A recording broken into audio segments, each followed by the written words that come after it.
Thank you very much. Before I call the next speaker, can I welcome into the galleries this evening the family and friends of the Honourable Jeremy Buckingham, in particular his wife Crystal, the former members of the Legislative Council Dawn Walker and Justin Field, who are much missed, and can I also acknowledge the former member of the Legislative Council Jan Barham, who's watching online. I call the Honourable Jeremy Buckingham. Thank you, Mr. President.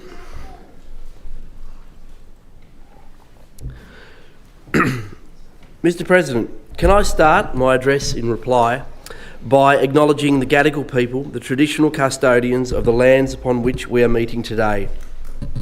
I pay my respects to all elders, past, present, and celebrate the diversity of Aboriginal peoples and their ongoing cultures and connections to the lands and waters of New South Wales.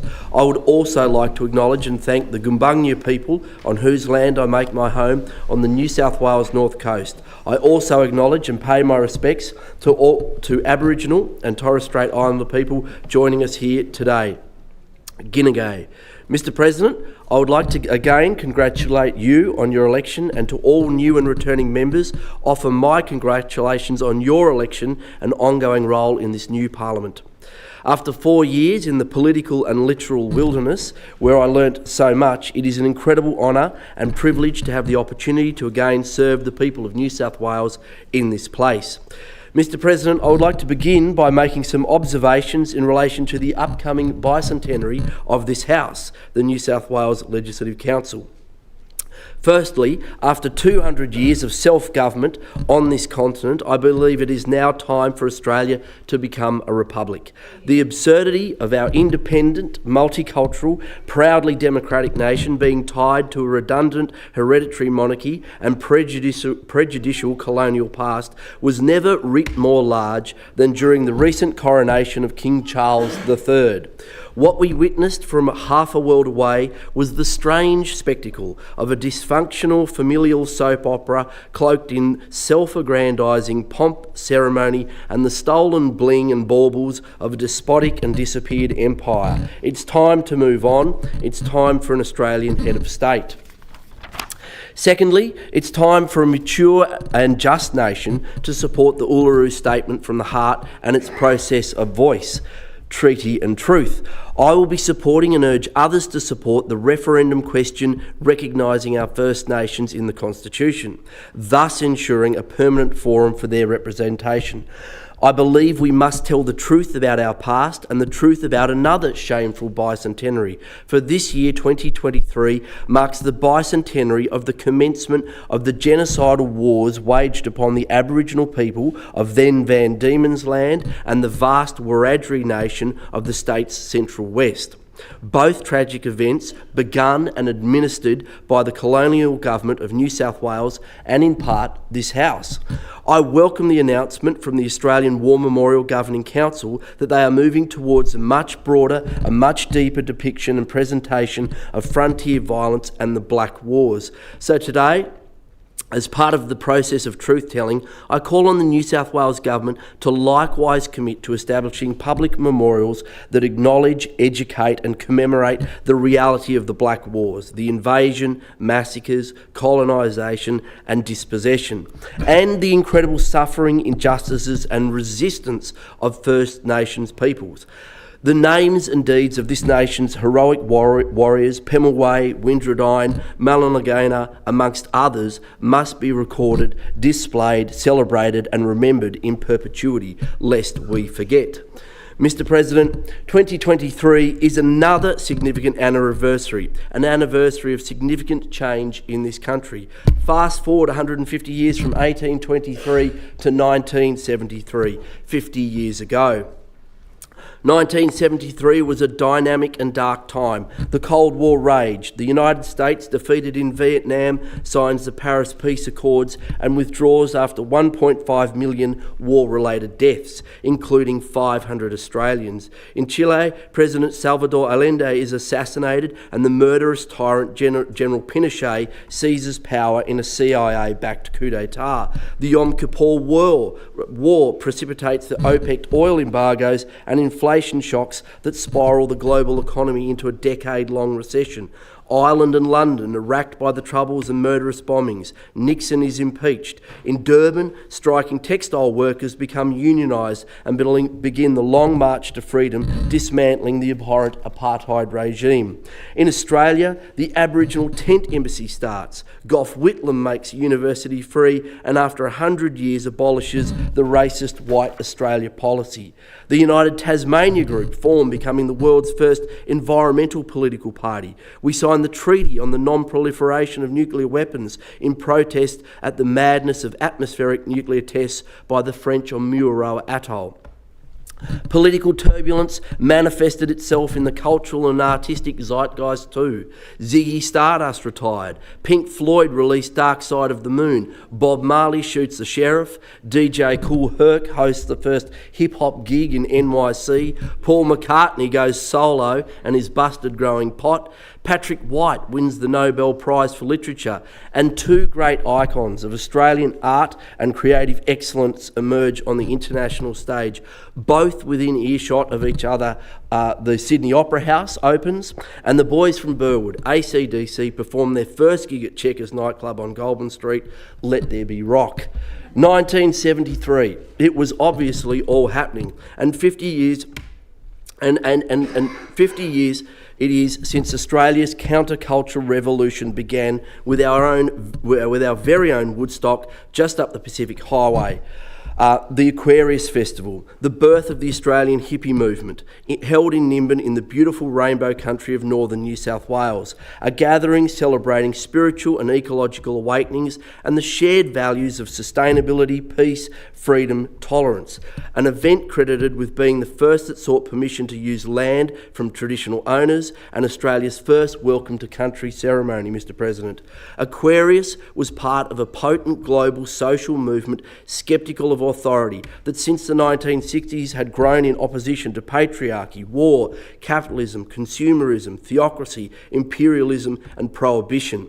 A social movement fuelled by the energy of a generation of young adventurers and students that turned their backs on suburban humdrum and explored a world without maps, that looked with curiosity at the myriad ways humans experience and perceive the world and themselves. They yearned to be free in body and mind, guided by philosophers and writers such as Bertrand Russell, Jean-Paul Sartre, listening to the Beat generation of poets, thinkers and musicians. They experimented with cannabis and drugs. They turned on, tuned in and dropped out. As Kerouac said, I felt free, so I was free. Herbalism and the history of plants and as curatives and medicines, a history stretching back millennia, was rediscovered. They learnt that in the Atharva Veda, one of the 4 sacred texts of Hinduism, cannabis is named one of the most 5 sacred plants on earth and referred to as a source of happiness and a liberator. Dangerous, esoteric, revolutionary ideas and skills such as growing your own pot, composting, candle making, percolated and spread. Information and seeds were shared, along with the awareness that you could treat your pain and trauma, or that adults in the pursuit of happiness could lighten the load and trials of a sometimes difficult world for just a while with one of the most incredible and useful plants humans have ever domesticated and farmed, cannabis sativa. The Aquarius Festival, like so many around the world at that time, were celebrations of peace, love and equality, but were also a reaction and brave protest in the face of often violent political and cultural repression inflicted by hegemonies who were getting tough on drugs as part of cracking down on dissent from blacks, gays, civil libertarians, unions, environmentalists and feminists. Aquarius was an up yours to the man. It was the place where the movement to end prohibition and legalise cannabis began and remains anchored today. Into this milieu of social, political and cultural upheavals of 73, I was born, Generation X. My parents, Daniel and Rowena, had moved to Lutruwita, Tasmania, attracted by the pristine environment, country lifestyle, gothic romance and nascent bohemian cohort. Dad from South Sydney, mum from Nigeria via London. They were working class hippies, the resourceful recycler, renovator type. My dad was and remains as spiritual and new age as a brick. They fixed up old furniture and cars, lived by the maxim mend and make do, lived in old farmhouses with no power and little plumbing, kerosene lamps, candles, open fires. I remember simple rituals of connection, picking and preserving fruit, bonfires with friends and guitars, sawing and splitting wood, gardening. My parents would share Dad's homebrew and a spliff on the veranda with friends. Cannabis was part of the scene, but just a fragment of the patchwork. Later, living in Hobart, I went to the Hobart College, better known as THC. There was a lot of pot. Farmers' sons from the back blocks of Cygnet and Geeveston would turn up with duffel bags full of the stuff. It was coming out your ears and I inhaled. It seemed everybody was. Middle class, poorer, skaters, straights and gays, the surfers, footy heads, metalheads, a premier or two and goths. If you liked it, you did it, and if you didn't, you didn't. Freedom of choice. I mean, who here is going to put their hand up and say they didn't indulge at least once or twice in their misspent youth? No one. Thank you. Excellent. It was here in the 1990s that I came across the High Times magazine's Normal and the massive cannabis culture of the US and Europe. I read Jack Herer's The Emperor Wears No Clothes on the history of cannabis and hemp and was convinced. At this juncture, I could read off 1,000 facts on the incredible benefits, industry and use of cannabis, but suffice to say it was clear to me that we have utilised cannabis for medicine, recreation, food, fibre, construction and thousands of other uses for thousands of years, and we should do so again.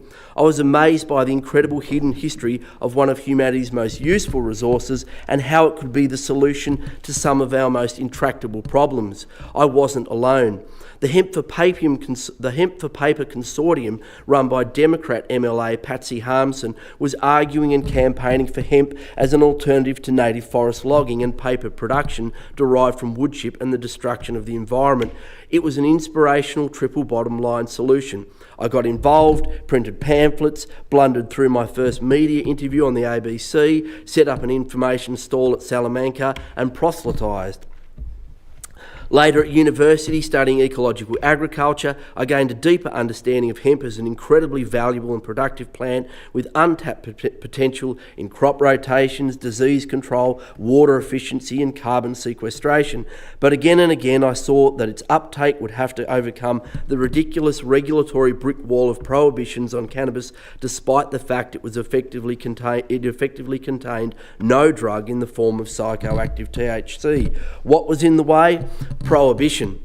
As a student then and as an MP, I've had to study and grapple with the impacts of prohibition on our capacity to establish a hemp industry, a legal medicinal cannabis regime, and on social policy generally. As an MP, I launched a campaign to overcome ideological opposition to hemp seeds as foods and was successful in having them legalised. I thank the former member and minister, the Honourable Niall Blair, for his collaboration and successful efforts on that issue.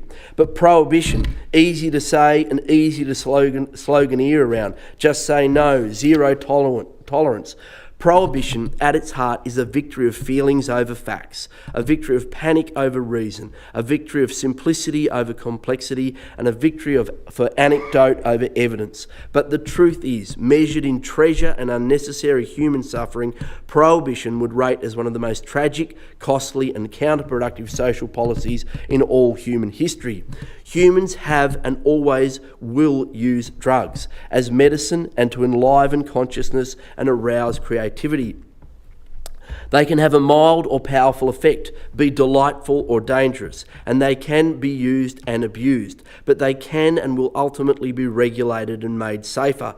As responsible adults, we do it and governments do it with thousands of substances and medicines that save our lives, manage pain or improve the quality of our lives. Alcohol, ibuprofen, paracetamol, antihistamines, nicotine, opioids, benzodiazepines, Viagra and caffeine. Mr. President, at this point, I would like to note His Excellency, the Honourable Andrew Bell, the Lieutenant Governor of New South Wales, in his address to this House, encouraged us to take the most ubiquitous and useful of drugs, caffeine, when he said, and I quote, "The political life is not easy. It demands the highest standards of integrity. It calls daily for discernment and courage and not a small amount of caffeine," end quote. I would like to remind His Excellency and this House that throughout history, some leaders have tried to prohibit coffee amongst other drugs and failed. Charles II thought that coffee houses were such dens of revolutionary subversion that he tried to destroy them. You must only investigate the seditious corners of Cafe Coram to know he was right. But that his attempt at prohibiting cappuccinos was doomed to failure, Charles III be warned. But I digress. Drug use is a complex issue that intersects biology, psychology, behaviour, culture, politics, and therefore demands a complex and nuanced public policy response. Prohibition is a blunt tool that has never worked, and it was never really meant to. Prohibition is a cunning perfidy, a fear-coloured lens used by the powerful to view an issue and build a narrative of intolerance, sow moral panic, so to position themselves as the solution. Theocracies, democracies, monarchies and totalitarian dictatorships and their agencies all do it. A policy designed to maintain power, suppress disenfranchised and restless parts of society, and never about good public health policy. The war on drugs is really a war on ideas and reason. But where did it come from? The modern iteration, the USA, of course. The Federal Bureau of Narcotics, formed to oversee the prohibition on alcohol in the 1920s, seamlessly rolled into enforcement of a new prohibition of cannabis when the alcohol ban was lifted in the early 1930s. The Bureau's chief, Harry J. Anslinger, cleverly used a complicit media and fabricated hysterical anecdotes laced with overt racism to build moral panic, political pressure, and his own gargantuan anti-drug empire. He served for 30 years in the role and constructed a labyrinth of legal and institutional obstacles to inhibit research and present the therapeutical use of this herb. He used his position and the US's enormous international influence to pressure other countries to follow their lead and sign anti-cannabis agreements and pass prohibition laws. Australia fell into line in 1938, not based on evidence but based on the ideological and corrupt interests of a nepotistic US agency. And who won? The villains did, because the war on drugs has become the war for drugs. The market remains, and where there is demand, there is supply. And prohibition has handed commercial supply and quality control over to the worst scumbags ever to walk the earth. The mafia, the Central and South American cartels, Pablo Escobar, Chapo Guzman, and here at home, Roger Rogerston, or the outlaw motorcycle gangs. There are state-based actors too. The North Korean regime and Myanmar's military junta are complicit in vast exports of illicit drugs. They are the ones that have and continue to make billions of dollars from illicit drug supply. And what do they do with their cash? Bad things. Arms dealing, slavery, extreme violence, regime change, murder and corruption, all funded by a business model handed to them by us. Who else won from the war for drugs? Big Pharma, multinational pharmaceutical corporations that flooded society with extremely addictive and damaging opioids. According to the Australian Institute of Criminology, the opioid crisis in Australia has resulted in increasing overdose death rates in both the United States and Canada and contributed to a decline in average US life expectancy. In 2017, there were 48,000 opioid-related overdose deaths and not a single one from cannabis.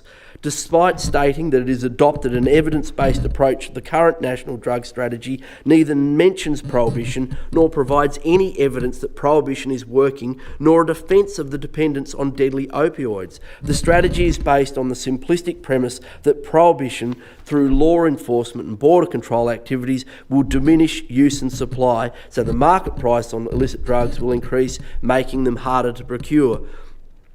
Under the New South Wales Drug Misuse and Trafficking Act 1985, the penalty for simple possessing any cannabis is a maximum 2-year jail sentence and $5,500 fine. Despite this, tens of thousands of mostly young or more commonly black people are being charged with possession every year. Importantly, for so many people, the first step they take into the gears of the criminal justice system and the path to incarceration.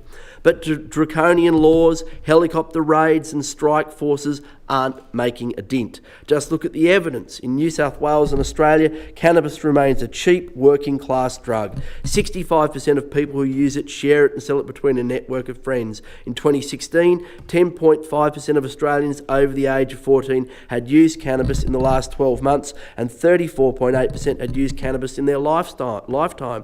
The social cost of cannabis use was estimated to be $4.5 billion in 2016. More than half, 54%, or $24.4 billion of this cost was related to the criminal justice system, including imprisonment and administering community supervision orders, and those numbers are going up.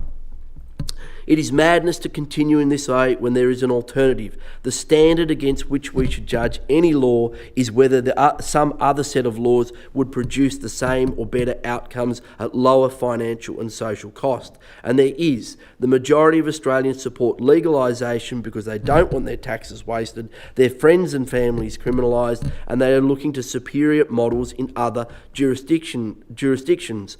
Gallingly, the 31 US states, including California, New York, Nevada, Colorado and conservative Missouri have legalised or decriminalised cannabis, with another 18 set to follow soon.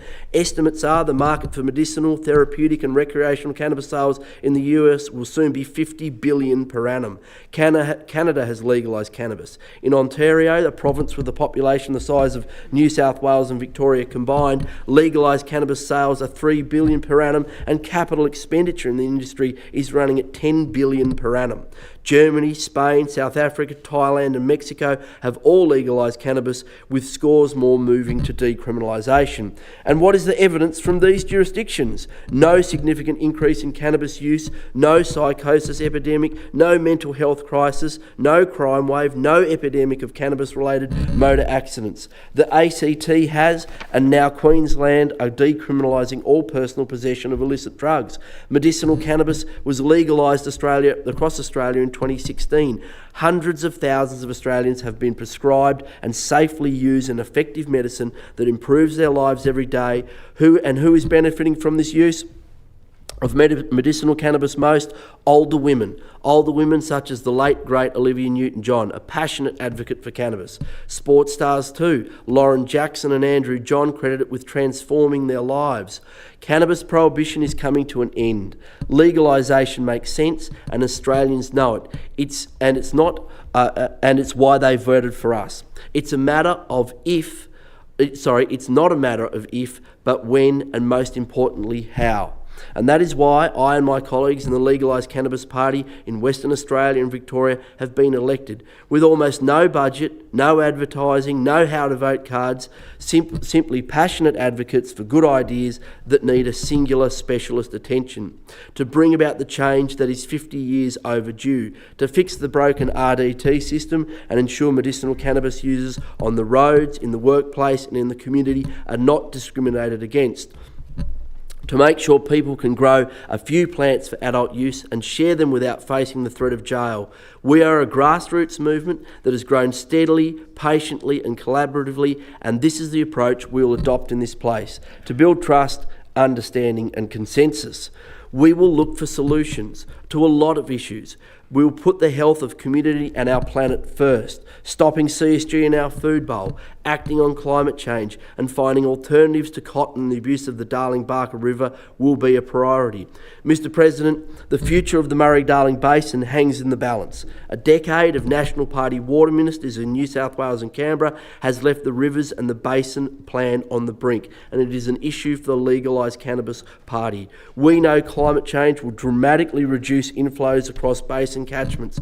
Business as usual and water politics as usual will leave the rivers and communities more vulnerable than ever. It's time to deliver for the rivers. I will be making the basin a core element of my work in this place and look forward to working with the Water Minister Jackson and Premier Minns, who as a former Shadow Minister knows the issues well. Mr President, Charles Bukowski said, censorship is the tool of those who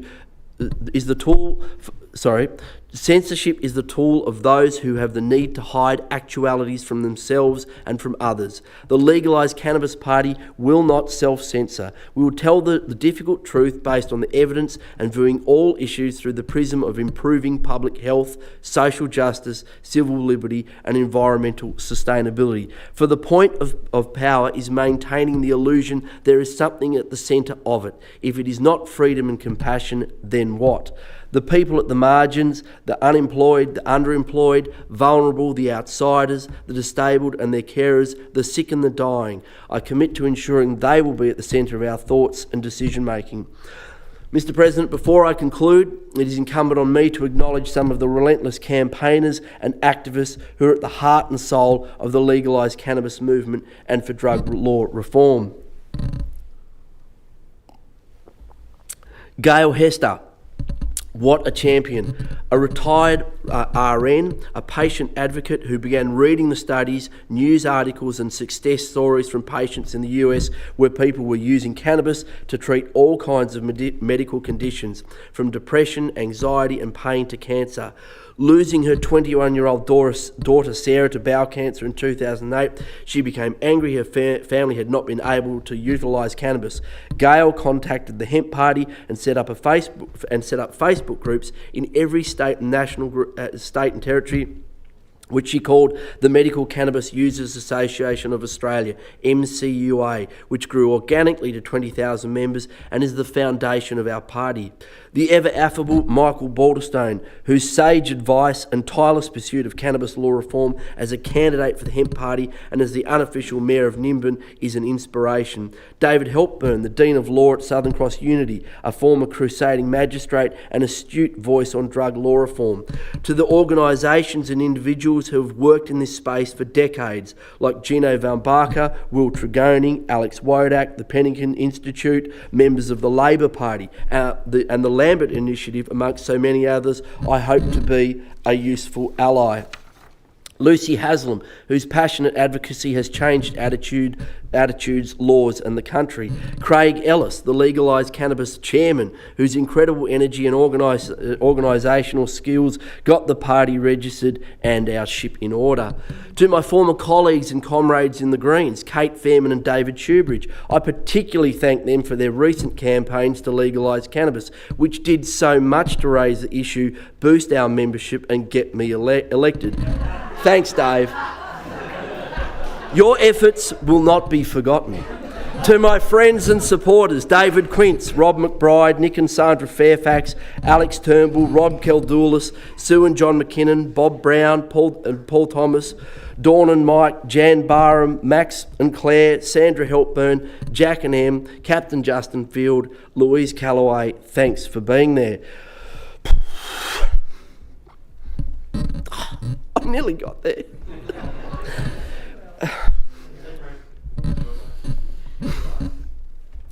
Finally, to my family, Tam for lifting me up, Mum and Paul, Dan, Horry and Rose. My brave and darling wife, Crystal, has been there through thick and thin. To our beautiful children, who I'm so very proud of, Sienna, Coco, James and Eden. I love you all so much. Thank you.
The Leader of the Government.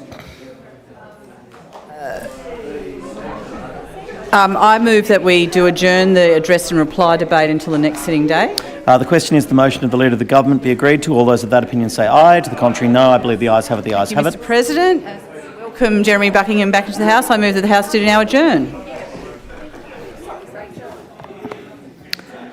Who? The Honourable Rod Roberts. Thank you, Mr. President. I'd like to bring to the attention of the chamber a topic that very likely does not impact anybody in this room, but almost certainly impacts the lives and living standards of those closest to us, our children, grandchildren, our nephews, our nieces, our neighbours, and in short, the young people in New South Wales. On October